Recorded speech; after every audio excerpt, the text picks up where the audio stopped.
So this is a presentation on Kenya's updated NDC and the Jcm activities. The structure of my presentation will be about the introduction, about the NDC, the enabling policy and legal frameworks, mitigation contribution to the NDC, adaptation contributions to the NDC, the ambitions we have, the planning processes, the means of implementation, and the Jcm activities. Kenya submitted its INDC in July 2015, but it became a signatory of the Paris Agreement in April 2016, and then it ratified in December 2016. And last year, in December, Kenya submitted its updated NDC on December 28th, 2020. Over the past decade, Kenya has been experiencing successive impacts of climate change resulting to great socioeconomic losses, estimated at 3 to 5% of the GDP annually. And this is really affecting the development efforts. The situation is accelerating. The situation is accelerated by the country's dependence on climate-sensitive natural resources.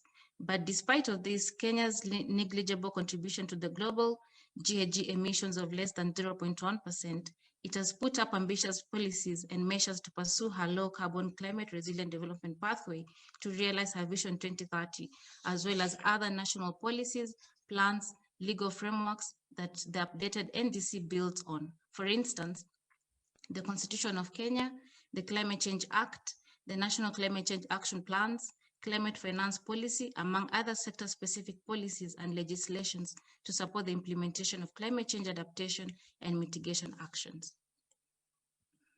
The INDC that was submitted in 2015 aimed to reduce emissions by 30% relative to the business as usual scenario by 2030.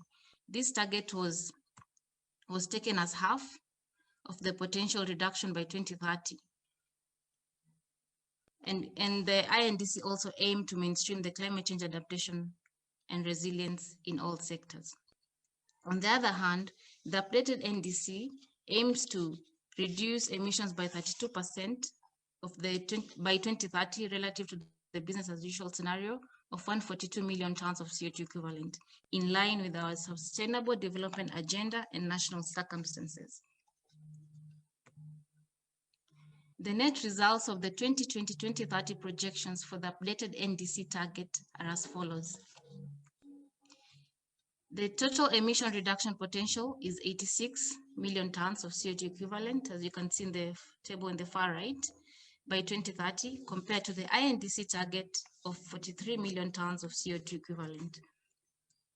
Out of the 86 million tons, the energy sector, if you can refer to the table far right, has the emission reduction potential of 48 million tons.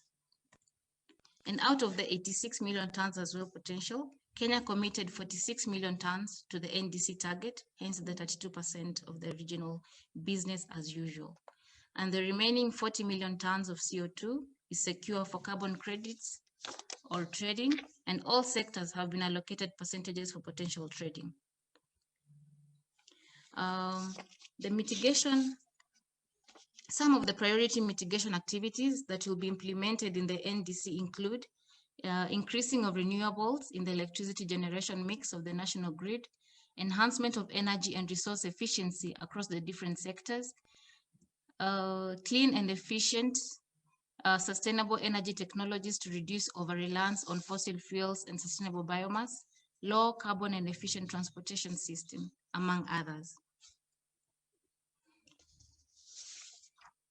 The resource requirements for mitigation activities for the period 2020-2030 are estimated at $17 million US, and Kenya commits to bear 21%, which is an equivalent of $3 million US of the mitigation cost from domestic sources, where the balance of $14 million US, that is 79%, is subject to international support.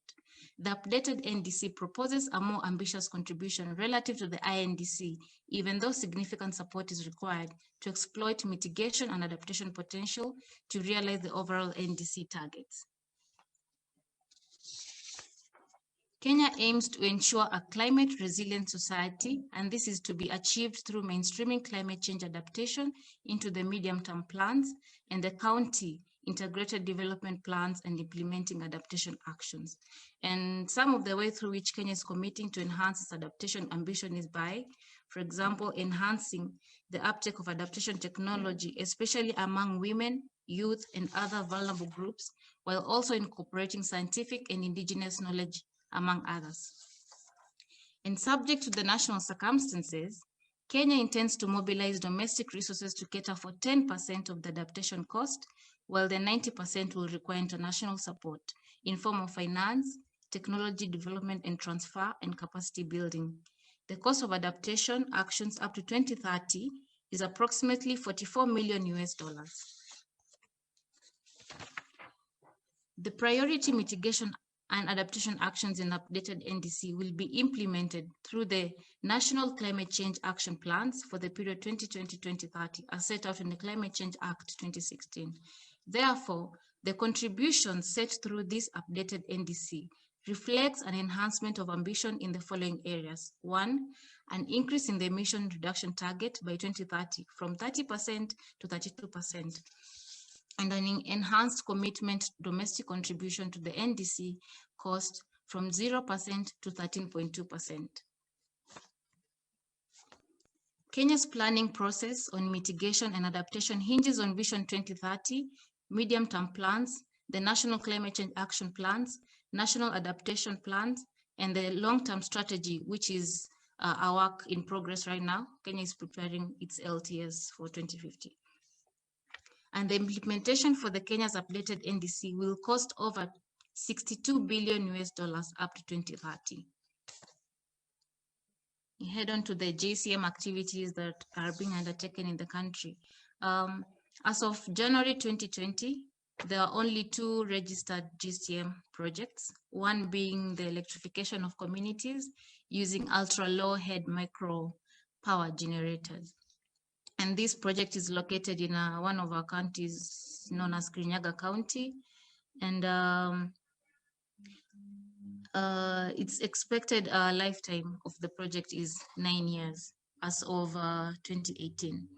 And then the second project that's in Kenya is the introduction of the solar photovoltaic system at Sol Factory. This is located in at the coast in Kilifi County. And it was registered at the beginning of 2020. Yes, that's it for my presentation. Thank you so much, Takashi, and over to you.